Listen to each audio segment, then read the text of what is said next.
બોટાદ એપીએમસીમાં 2 દિવસ કપાસના વેચાણ બંધ રાખ્યા પછી આ ત્રીજા દિવસે રાબેતા મુજબ કપાસની ખરીદી શરૂ કરવામાં આવી છે। ખેડૂતોએ કપાસ વેચાણ કરી સંતોષ વ્યક્ત કર્યો।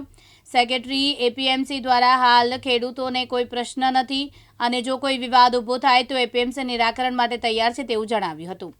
બોટાદ માર્કેટિંગ યાર્ડમાં કડદો થવાના વિરોધમાં ખેડૂતોએ વિરોધ પ્રદર્શન યોજ્યું હતું। 10 તારીખે વેપારીઓ દ્વારા નિર્ણય લઈ જણસીની ખરીદની કામગીરી બંધ કરી દેવામાં આવી હતી।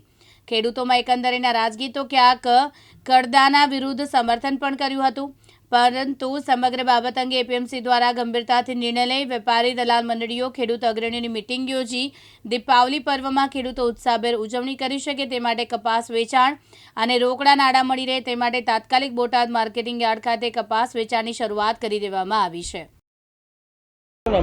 મહેશભાઈ જેવાભાઈ બાવળિયા, ઈંગોરાળા, ખાલસાનું। મહેશભાઈ, અચોક્કસ મુદતની હડતાલ હતી કપાસની, આજે શરૂ થઈ ગઈ છે।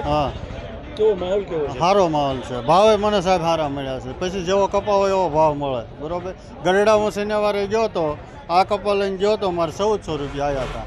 અને યાર્ડમાં જો ખેડૂતોને કોઈ તકલીફ પડે તો એમની રજૂઆત કરવાની અને તકલીફનું નિવારણ આપશે એવી ખાતરી। પણ એમાં સાહેબ એવું છે, જો કડદાનું હતું, બરોબર, ઠાઠે સાહેબ કપા સારો, હું 19 વર્ષથી ટેમ્પો ચલાવું, બરોબર। ઠાઠે કપા સારો હોય, અંદર બીજો હોય, પછી હું એમાં વેપારી શું કરે, બરોબર। યાર્ડની કોઈ ભૂલ નથી, યાર્ડની કોઈ ભૂલમાં ક્યાં સાહેબ ભૂલ છે? યાર્ડનો જે વહીવટ છે સંતોષકારક છે? સંતોષ જ છે ને, આવા ભાવ ના બીજે નથી મળતા। તમારો કોઈ પ્રશ્ન હોય ને જો રજૂઆત કરો તો યાર્ડના સત્તાધીશો છે, ચેરમેન છે, સેક્રેટરી છે, નિરાકરણ લાવે છે? નિરાકરણ કીધું છે, કડદા થાય તો લાયસન્સ રદ કરવામાં આવશે સાહેબ। એમાં સંતોષ જ છે ને સાહેબ, ચેરમેને કીધું છે કે હવે કડદા પ્રસ્તાવ બંધ થાય પછી સાહેબ કપા ઠાઠે હારો, મારે 2 અત્યારે એક પોટકું મેં નોખો કાઢ્યો, હાલ આપણે જોવા જાય એ 900 ભાવનો છે અને આ 1520 આવ્યા। કપાસ હોય એવો ભાવ આપણે નજર સામે છે ને સાહેબ, જોવો ને આપણે ક્યાંમાં ખોટું છે, બરોબર ને? હા, પરિચય? મારું નામ અનકભાઈ મોબ, સેક્રેટરી એપીએમસી બોટાદ। અનકભાઈ, અચોક્કસની હડતાલ બાદ આજે હરાજી શરૂ, શું કહેશો?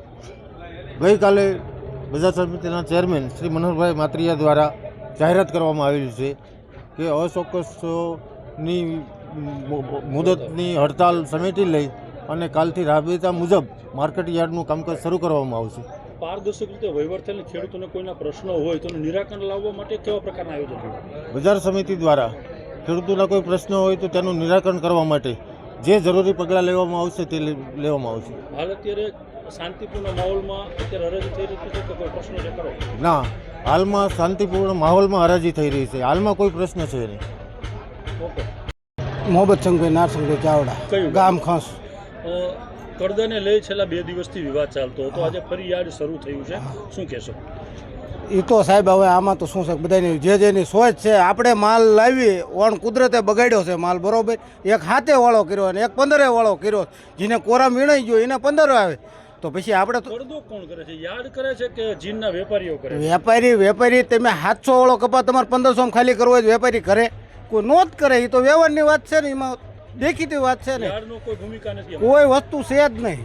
છતાં જીનના વેપારી કે વેપારી દ્વારા જે કડદો કે કોઈ થતું હોય, કોઈ તકલીફ હોય તમને, તો તમે રજૂઆત કરો છો ખરા? હા, એ તો સાહેબ આવ્યું ને કરવી તો સાહેબ આવીને ઉભા રહે છે, સંકુલો લાવી દે છે, પછી શું અમને તો નિરાકરણ આવે છે? આવી જાય છે 10%। તો અત્યારે ખાતરી પણ આપવામાં આવેલી છે કે કડદો નહીં થાય, લાયસન્સ તો રદ થશે, આ વાતથી સંતોષ કેટલા છો? બધા સંતોષ જ છે ને, તો જ લઈ માલ લઈને આજ આવ્યા હોય ને, તમે સમજો ને।